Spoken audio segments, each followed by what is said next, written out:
नमस्कार आप सभी का, कैसे हैं आप लोग? उम्मीद करते हैं कि बहुत अच्छे होंगे। बहुत सारे बच्चों के सवाल आ रहे थे कि आफ्टर एडमिशन आपको करना क्या है। तो सबसे इम्पोर्टेंट वीडियो आपके लिए है कि एडमिशन होने के बाद आपको कॉलेज के लिए क्या करना है, कैंपस के लिए करना है, क्या क्लासेज आपकी कब से चलेंगी, हॉस्टल पे सारी इन्फॉर्मेशन एक साथ में दे रहा हूँ। सबसे पहले ये करना है कि आपको परसेप्शन नहीं बनाना है, यानी धारणा नहीं बनानी। जब आप प्रयागराज आएंगे तो पहला इंटरेक्शन आपका हम ही से होता है।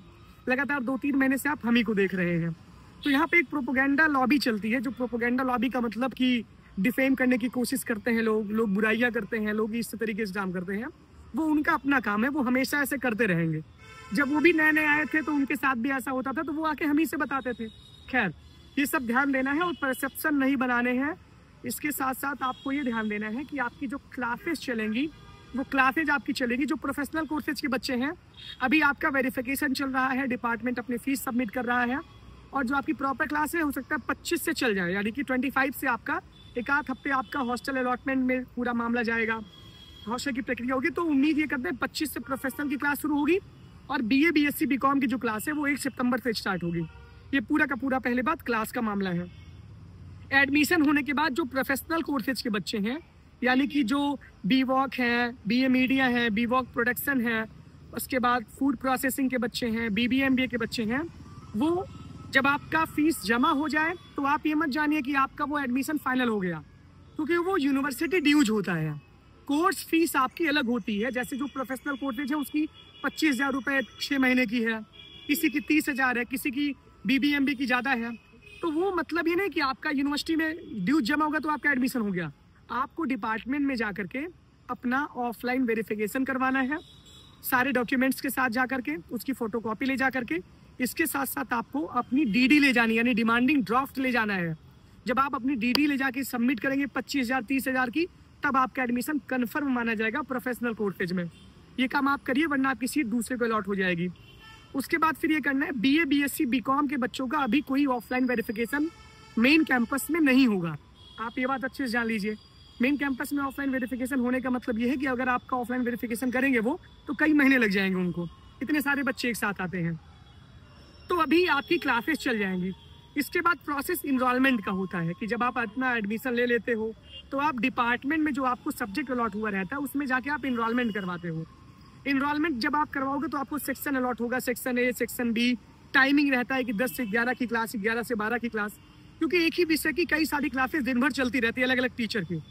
तो इनरोलमेंट जब स्टार्ट होगा मैं आपको बता दूंगा, उसके लिए भी परेशान नहीं होना है।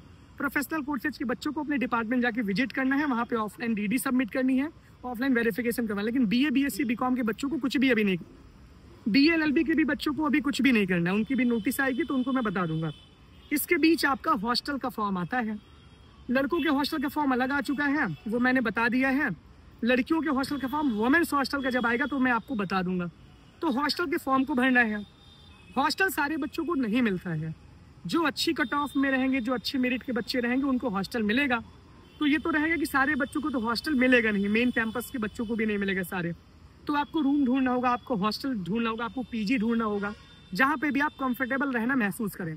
ऑनलाइन पार्टनर मत ढूंढिएगा, वरना जब टूटेगा आपको उसी कमरवा में तो आपको हेरे हवा नहीं मिलेगी, है ना। तो ऑनलाइन पार्टनर ढूंढने का काम बंद करिए। दूसरी बात यह है, जब आप यहाँ पर आओगे तो आपको सिलेबस का डिस्कशन, सारी चीज़ें हम प्लेटफॉर्म के माध्यम से कर देंगे। इसके साथ साथ लाइब्रेरी कार्ड हुआ, वाईफाई का पासवर्ड हुआ, ये सब सारी चीज़ें मैं आपको बाद में बताऊंगा। तो अभी परेशान उसके लिए नहीं होना है।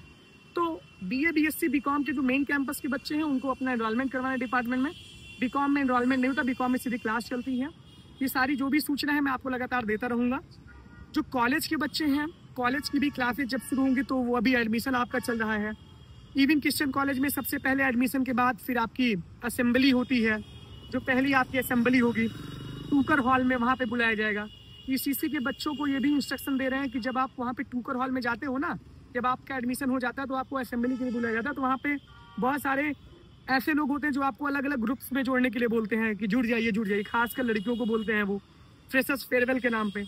उनसे बहुत दूर रहिएगा, क्योंकि फ्रेशर फेयरवेल ECC में पिछली बार हुआ ही नहीं। 1-1 हज़ार रुपया सारे बच्चों से ले लिए, कुछ भी नहीं करवाए। एकदम स्ट्रिक्टली कोई ऑफिशियल फ्रेशर फेयरवेल होता नहीं है। तो इन सब चक्कर में मत पड़िएगा, वरना पैसा भी जाएगा, आप भी जाएंगे। इसका ध्यान रखिएगा। क्लासेस फिर आपकी चलेंगी, उसकी नोटिस आएगी। इवन क्रिश्चियन कॉलेज में पहले असेंबली होती है, फिर उसके बाद ऑफलाइन वेरिफिकेशन होता है, सारी चीज़ें ये होती हैं। तो वो जब होगा बता दूंगा। CMP डिग्री कॉलेज में जब आप अपना ऑनलाइन एडमिशन करवा रहे हो, तो ऑनलाइन एडमिशन करवाने के बाद फिर आपका वेरिफिकेशन हो रहा है कॉलेज में, जाके आपको कॉलेज में वेरिफिकेशन करवाना होगा अंडर 3 डेज, जो भी वहाँ पे रिमार्क में लिखा गया होगा। ईश्वर शरण डिग्री कॉलेज में जब आपका एडमिशन हो जा रहा है, तो उसके लिए अलग से लिस्ट आती है कि BA के बच्चे कब आए वेरिफिकेशन के लिए, BCom के बच्चे कब आए, BSc के कब आए। तो जब एडमिशन प्रोसेस वहाँ पे कंप्लीट हो जाएगा, सीटें जब भर जाएंगी, तब उसकी नोटिस आती है। ADC में ऑफलाइन एडमिशन हो रहा है, तो वेरिफिकेशन की कोई जरूरत ही नहीं है। SPM में ऑनलाइन एडमिशन चल रहा है, तो वहाँ पर भी नोटिस आएगी ऑफलाइन वेरिफिकेशन के लिए। इसके बाद जगत तरंग डिग्री कॉलेज में आपको रजिस्ट्रेशन करना होगा, फिर आपको कट ऑफ में जाके ऑफलाइन अपनी काउंसलिंग करवानी है, तो वहाँ पर भी ऑफलाइन वेरिफिकेशन की कोई आवश्यकता ही नहीं है। SS खन्ना में ऑफलाइन एडमिशन हो रहा है, आर्य कन्या में ऑफलाइन एडमिशन हो रहा है, RTMM में ऑनलाइन ऑफलाइन दोनों हो रहा है। तो ये पूरा का पूरा मैंने एक आपको खाका बता दिया कि आपके एडमिशन के बाद करना क्या है। तो बस यही रहना है कि अपने आप को खूब अच्छे से रखना है यार।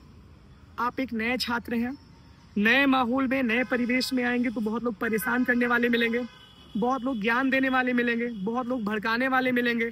मेरे भी प्रति आपको बहुत भड़काया जाएगा। पानी पी पी के लोग गरियाते हैं, पानी पी पी के लोग भड़काते हैं, उससे मुझे 0.1% भी फ़र्क नहीं पड़ता।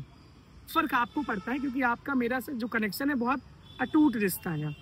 तो जलने वाले जला करें, जला नहीं रुकने देंगे, और जलवा जलाल रहेगा, ये बात जान लीजिए। बाकी अगर मैं अच्छे से काउंटर करना स्टार्ट करूँगा, तो वो कहीं के नहीं रहेंगे। तो इस बात को ध्यान दीजिएगा कि कबीरा खड़ा बाजार में सबकी मांगे खैर, ना काहू से दोस्ती ना काहू से बैर। वो सब भी जब उसी सिचुएशन में तो यही लगातार 5-6 महीने देखते रहते थे। 2-3 महीने लगातार सुबह उठते शाम उठते हम ही को देखते रहते थे। लेकिन यहाँ आने के बाद ना लोगों की धारणाएं बदल जाती हैं, लोगों के परसेप्शन बदल जाते हैं। तो इन सब चीज़ों को आपको बहुत ध्यान रखना है। और जो भी है, अगर आप अच्छे हैं तो आप हमेशा अच्छे रहेंगे। तो पूरा का पूरा आफ्टर एडमिशन आपकी क्या प्रक्रिया है, ये सब होगा। क्लासेज आपकी प्रॉपर 1 सितंबर से स्टार्ट होंगी, मैक्सिमम कोर्स फीस की, कॉलेज की भी और कैंपस की भी। तब तक एडमिशन कंप्लीट हो जाएगा। अभी 2 हफ्ते का टाइम है, तब तक सारी प्रक्रिया कंप्लीट हो जाने के बाद आप लोग अच्छे से आइए। बहुत अच्छा किया जाएगा आपके साथ मिलकर। बहुत निश्चिंत रहिए, बहुत परेशान मत होइए। Thank you.